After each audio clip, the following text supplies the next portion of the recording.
Hello, welcome to the Pursuit of Excellence with me, Anthony Beirudi. Need your help real quick. If you like the videos, hit the thumbs up button right below, and please subscribe to get access to our latest interviews. Hit the subscribe button right there. Also, we'd love to hear from you about our interviews. In the comment section, tell us who you want us to interview or what you thought about the whole thing. Without further ado, enjoy the interview.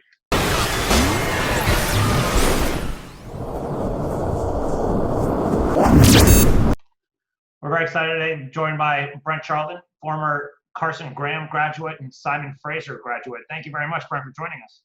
No problem. Thanks for having me. Great. So let's go back to when you got started. Was it basketball right from the beginning, or did you have other stuff that you were doing in the sporting world? Sport-wise, I was trying to play everything and anything I could participate in. Soccer was actually the first sport that I played in a constructive setting, and it wasn't introduced to basketball, I think, until grade 5, I guess, grade 5, grade 6 in elementary school. At the time, obviously, basketball wasn't as huge as it is today in Canada. So the infrastructure for young kids to develop their skills just wasn't there. Yeah, for sure. And then so you ended up going to Carson. Talk about a little bit about, it's a definitely a multi-sport school. They got a lot of kids playing football. They got kids playing soccer. They got all this stuff, rugby over there. What'd you dabble in when you got to Carson? Yeah, well, for grade 8 and 9, actually, I started at Sea Cove in Deep Cove. That's where I grew up. And, I was playing rugby and basketball and doing a bit of track there. But unfortunately, just the size of school and the level of interest in hoops just wasn't enough for me to feel comfortable that we'd actually be able to field a team in grade 10 onwards. So I took a look at the options on the North Shore, and Carson had a great program at the time. As did Handsworth. And fortunately enough, I was able to transfer into Carson for 10, 11, 12. And when I was there, played rugby and football in grade 10, football again in grade 11, and then started to specialize in grade 12 in hoops when I knew that was the path I'd be taking athletically. Yeah, for sure. You had some very good and very talented teammates. It's not one of those situations where you showed up and there was nobody there. You actually had quite a few people that you could actually share your passion with. What was it like to have people there that you could compete with that could actually play at the level that you needed people to be able to play at? Well, it was inspiring coming in as a grade 10 and playing on the senior team with the likes of Paris Jackson and Ryan Jobs, who both were provincial all-stars. And really having the leadership, though, from a coaching standpoint in Vern Porter, Larry Donahoe, and Rick Mark, who went the extra mile to give us the opportunities to improve. And I can't say enough about the commitment level of those three individuals and the impact that they had on my development in that period of my career. Yeah, I mean, they're definitely all three of them lifers. So, I mean, you've got three guys that have spent countless hours in the gym and have they're still doing it. It's kind of fun to see, when people give that much time that, people like you have gone through the system, and now you're going to be going back probably coaching at some point in the future with little kids and stuff. So I tried, man. I actually was helping Larry out with the senior team at Carson a few years back when work wasn't so intense, and was planning to try and find an opportunity this year. But of course, we're dealing with a global pandemic, so it's unsure when the next time I'll have that opportunity. So what got you to kind of make basketball your focus? You said you did it. You started to focus on it going into grade 12. I would imagine you were very good at football as well, and you were good at rugby as well. So what kind of did it for you that basketball was the one that you wanted to spend all your time on?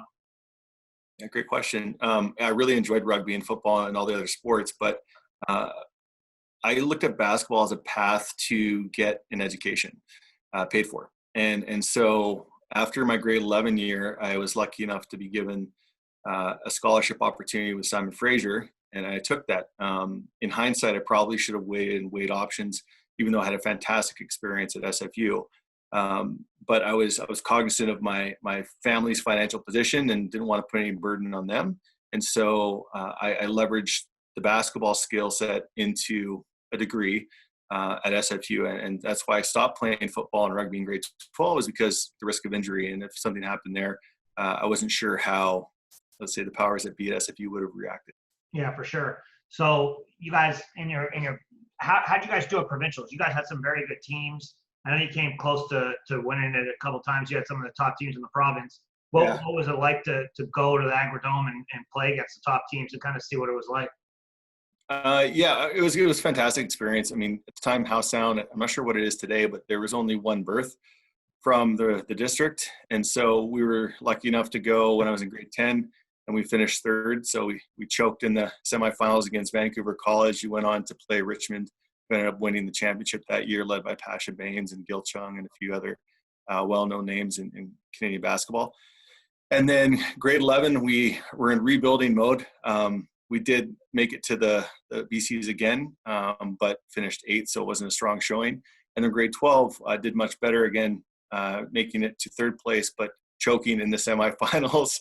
I fouled out in the final, I think, minute and a half, ended up losing by a couple points. But all in all, I mean, great experience with friends, building lifelong relationships, and ultimately representing the North Shore in that process. Yeah, absolutely. No, it's definitely tough. North End's always had a tough go to get to the tournament. Even now they've expanded it, and it's still going to be tough for them to make it. I mean, it's just a tough region for sure. When you chose Simon, you end up going there. You go there as a freshman. It's a big jump from high school to university. Physicality, skill set, all that stuff. What was it like kind of making the jump from being the dominant player on your high school team and the ball going to you all the time to now all of a sudden, okay, I got to make a few adjustments here? I pride myself on having a pretty versatile skill set. Played, obviously power forward and center primarily in high school because we just didn't have any tall folks on our team. And then going into SFU, wanted to transition to obviously be a small forward or shooting guard. And so that was the dream. But unfortunately, my freshman year, we lacked in size too at SFU, and ended up playing power forward. And so I went in there with the mindset that I was going to try and take the other seniors' lunches. And I don't think maybe that was the right one, but I competed so bloody hard that I was earning the opportunity to start on the team as a freshman and contribute right away. And so the transition was a difficult one. It was interesting. Physicality was certainly there, but I had a level of compete where even though I was a skinny, 17-year-old kid, I think maybe 190 pounds at the time, I'm maybe 290 pounds today, was willing to go and throw it around and make a mark. Yeah, and you had some success with it right off the top. I mean, you end up, graduating as the leading scorer in the history of the program. So you had to have been competing from the get-go. Like, one of the things people don't realize, when you want to achieve goals like that, is there's no years off. You don't get to take 3 games off. Like, every single game matters. So talk about, the competitive mindset that you just touched on briefly there, but like how going in there and the mental aspect of having no regard for any barriers that could hypothetically be in your way. Yeah. Let's just say people have always considered me to be extremely competitive, like maybe over the top. And I look back on how I treated the game in my younger years, and it was certainly, I think, maybe overly competitive. And so like I would do whatever it would take to win or to improve or to get the opportunities necessary on the court. And so, thankfully, I leveraged that into a bit of success at Simon.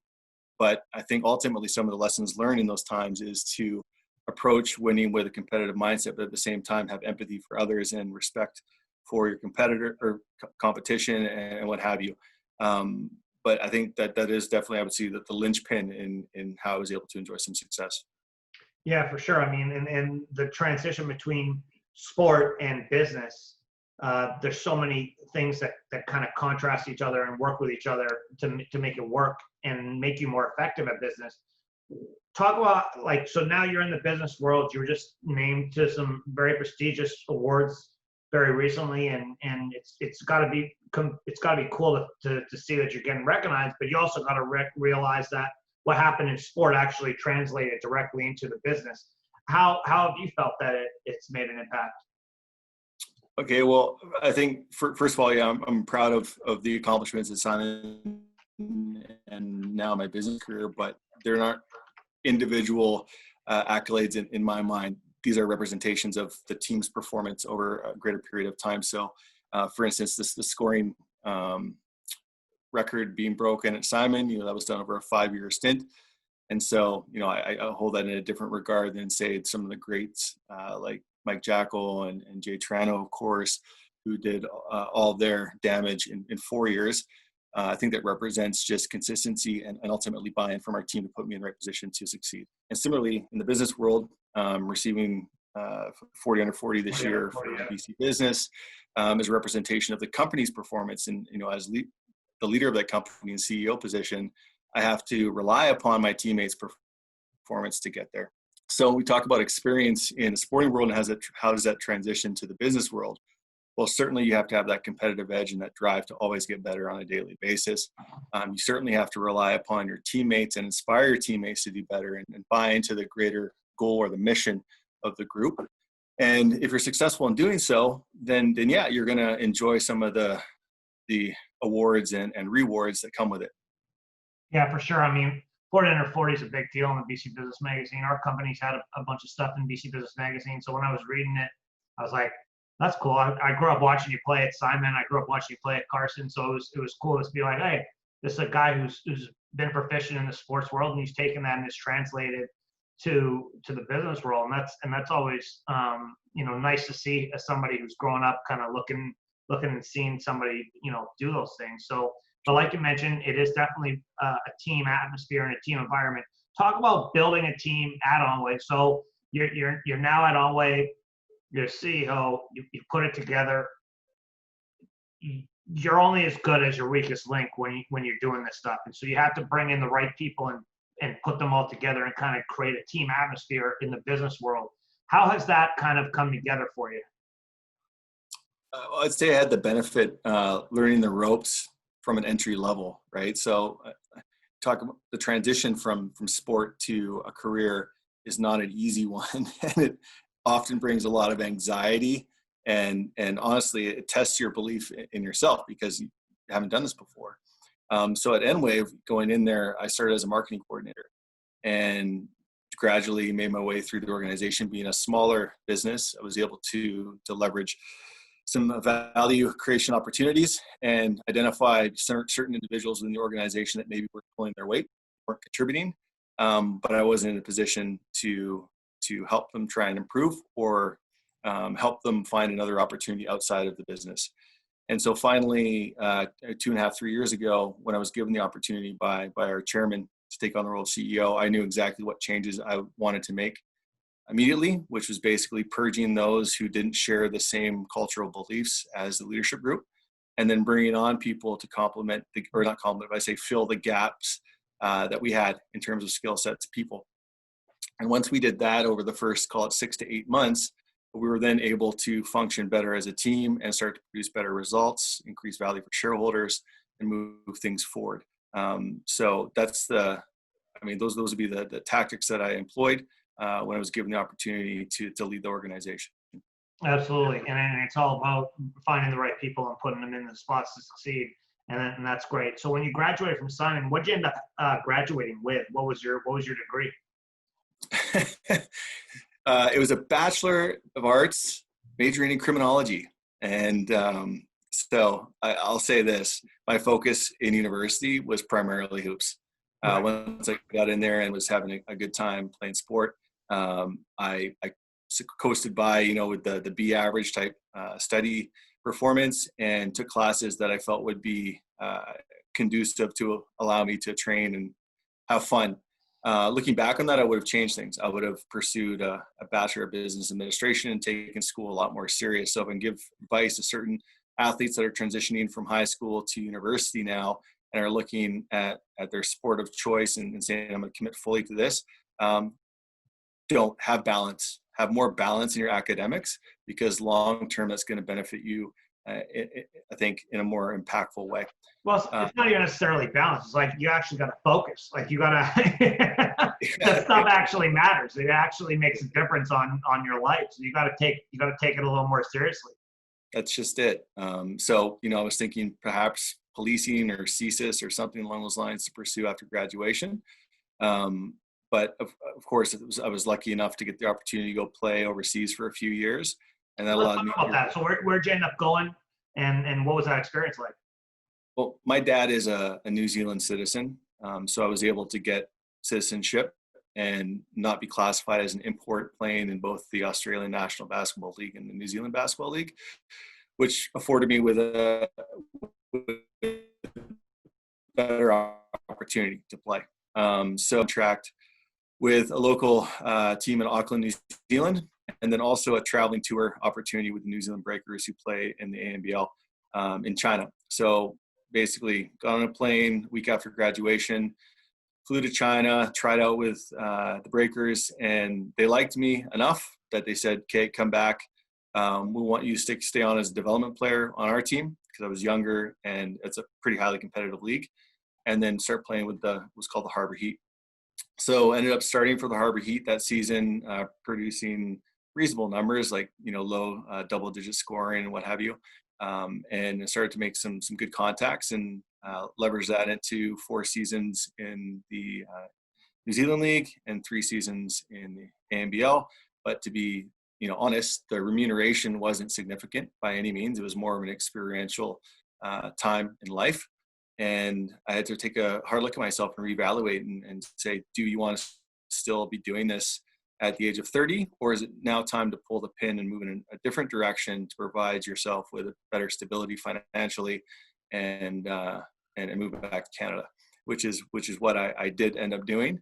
Understanding that I had my BA in criminology from SFU and my mindset had changed. I wanted to pursue business. I figured that BCIT was the best way to gain credibility and accreditation in a shorter period of time. And so came back the summer, I think it was of 2008. And then September entered BCIT for a 2-year stint. And then that led me to EnWave. So it was, again, a highly volatile time in terms of stability in life, but it worked out very well. I love BCIT. I actually try to convince a lot of people. I think when they're confused, the BCIT is going to give you some answers. You're going to find something that you're going to like. You're going to find something that you're going to be able to apply right away. Did you find that was one of the keys to BCIT, is that the stuff was all applicable right away? Applicable. They took best practices from industry and implemented that into the classes, which was incredibly important. And they had connections with industry to offer employment. Second piece to it is the structure that they provide at BCIT is vastly different from a traditional academic institution, in that you're getting put into teams and you have to work well together and you have to compete in every class to get the scholarships and to get the recognition. So it was the perfect environment to transition back into. And ultimately met my wife actually at BCIT, so it had even a bigger impact on my life, not only academically. Yeah, no, I mean, it's a big deal. Let me ask you this: if you go back in time and give a young, you're obviously still young, but a younger Brent Charleton some advice and kind of guide them along the way. Hey, maybe take a look at this. What would be some of the things you might tell them? Okay, so if we're going to go back to attitude and behavior in sport, I think there's a certain level of compete that you need to have to be successful, but don't go over the line. Always show respect to your fellow competitors, your teammates, and I think if I were to go back in time, I would alter that behavior and tone it down a little bit. And then going through the academic experience, certainly reevaluating, what path to take to have a successful career in the long run and the amount of effort and energy needed to be successful in academics while also being successful in athletics. And I think those would be the two pieces of advice that I would provide. When it comes to sport, I mean, if you're a high level athlete, you're going to train hard and you're going to work hard and you're going to listen to your coaches, hopefully. But the auxiliary aspects of life, I mentioned like personal and academic is what I would pay more attention to. Yeah, for sure. So when you were coaching high school kids a little while ago with Larry and stuff, you see these kids, and obviously they didn't have the compete that you had maybe necessarily, but what was it that like you were saying, like if they could just get this thing, if they could just figure this out, it would totally change their life? Did you have something like that?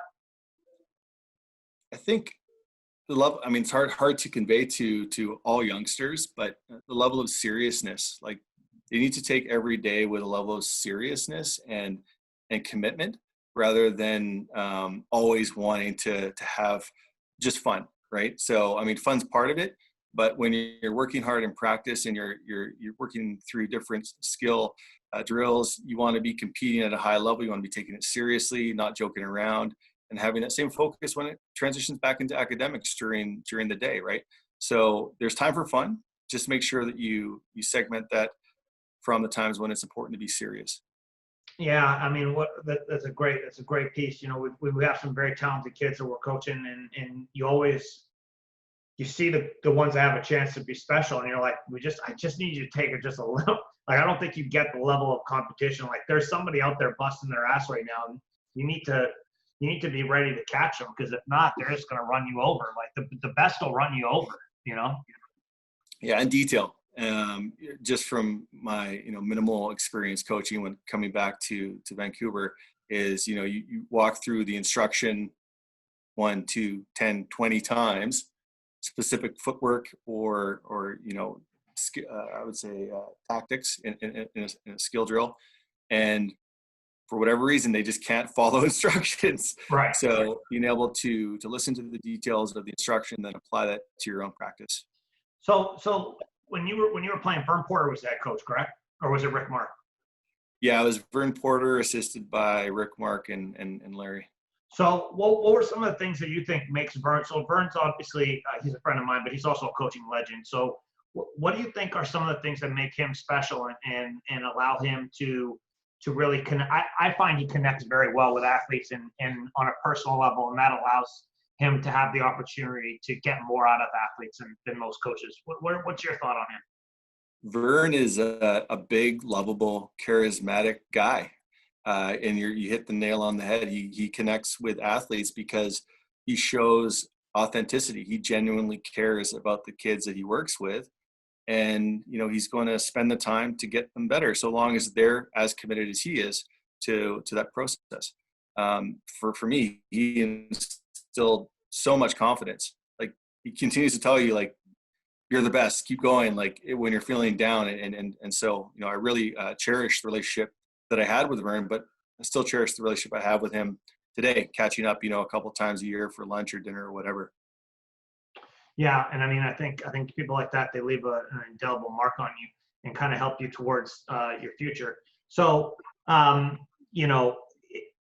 when you look back at the things that, maybe the biggest gap you needed at university, that if you could, like my biggest thing is for kids when they're going to university, like, you may be better than everybody now, but when you get to university, you're joining all the other people that were better than them. They were better than all the other people too when they got picked to go play at this place. So realistically, you gotta do some things different. Was there a maybe not necessarily a culture shock? Obviously, you got to play right away, but was there something you needed to like take more seriously, like a certain aspect of your game that you thought, okay, I don't have this skill that I need to add now, and then how did you kind of get about growing that? I think I need to become more coachable. So,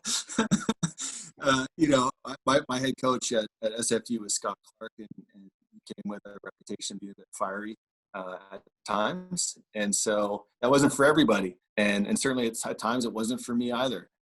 So as a young adolescent with an ego that's way too big, it was sometimes difficult to deal with the criticisms that were warranted. So I think, that was the biggest transition. It wasn't the athleticism, it wasn't the skill level necessarily in my experience, but it was, having to be coachable, having to buy into the team systems, having to figure out, okay, what role do you need to play on the team for that specific year in your tenure. So that's what I would say. I think Scott's one of those guys. He's technically one of the top guys we probably have in our country, and he's a good scout for talent. So he obviously saw something in you at a young age to offer so early. But I think he's one of those guys where you look back at it and you actually be like, okay, wait a second, I actually benefited from this quite a bit. I needed a little bit of tough love in my life. Would you agree with that statement? Yeah, no, I think everyone needs a bit of tough love at several points during their lifetime to hold them in check. But obviously with tough love, you need to balance that out. So there's a time and place to provide tough love. There's also a time for, again, authentic recognition. And my viewpoint on coaching and handling kids is there needs to be, the 5-10% being held back for the tough love. Yeah, absolutely. Well, listen, it worked out well for you. It worked out well for Coach Clark when you were at Simon. It worked out for Vern and Rick and Larry. And I think a lot of people have been impacted by you. I think in North Van, you know, it was kind of cool growing up. You're like 3 years older than me, so I got to play against Tony Strong, and he was Okay. a beast Yeah. below you there. And you know, it's funny. There's not too many guys that look like you and like Tony coming through North Van at this point. The level of athleticism that was on display back then was pretty impressive. Freddie Winters, you know, those were some serious athletes. Yeah. You know, Tarcisio was unbelievable. I mean, there was just some serious players coming through the place at the time, and it was as a young guy coming through, it was fun to watch and kind of get inspired by the stuff coming through. Did you have somebody that you looked up to when you were growing up that got you motivated to play? Well, locally, I'd say that's probably Paris Jackson with the charisma that he had and athleticism.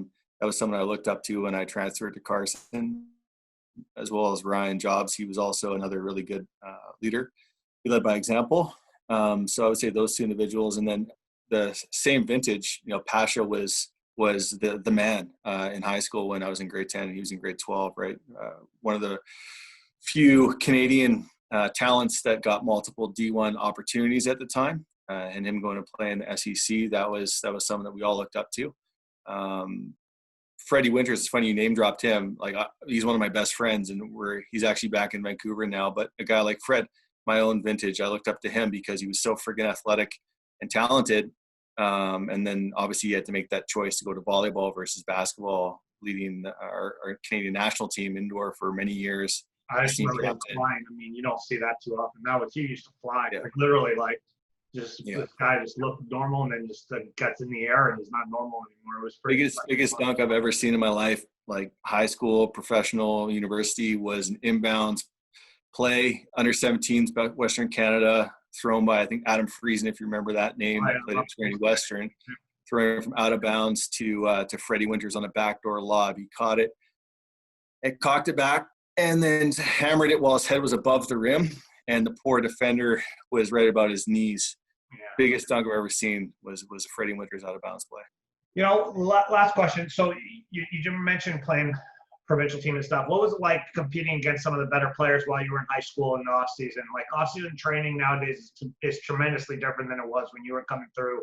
What was your off-season training like, and did you make specific goals that you wanted to achieve in the off season, or was it just kind of like, I just want to play the best guys and we'll see what happens? Play the best competition always, but I look back on the opportunities that we had in comparison to what there is today, and I wish that I was growing up in this particular vintage because of the opportunity and consistency of training. A lot of our skill development took place on our driveways or backyards with a hoop by ourselves, and trying to remember some of the skill drills that we did at school and then replicating them as an individual. Now you have club systems and consistent training basically every day. So if you're a hoop junkie and you want to get better, you can get better quick so long as you commit the time and the effort necessary. So yeah, I mean, I think that kids these days need to recognize that they're lucky that they're operating in an environment that is vastly superior than our vintage. Yeah, you know what, I lied. I got one more question for you. So you graduate from Simon. There's a big network of people who have graduated from Simon, and it kind of creates a network for the future, but also allows you to kind of get a little bit of guidance while you're there and kind of get some help.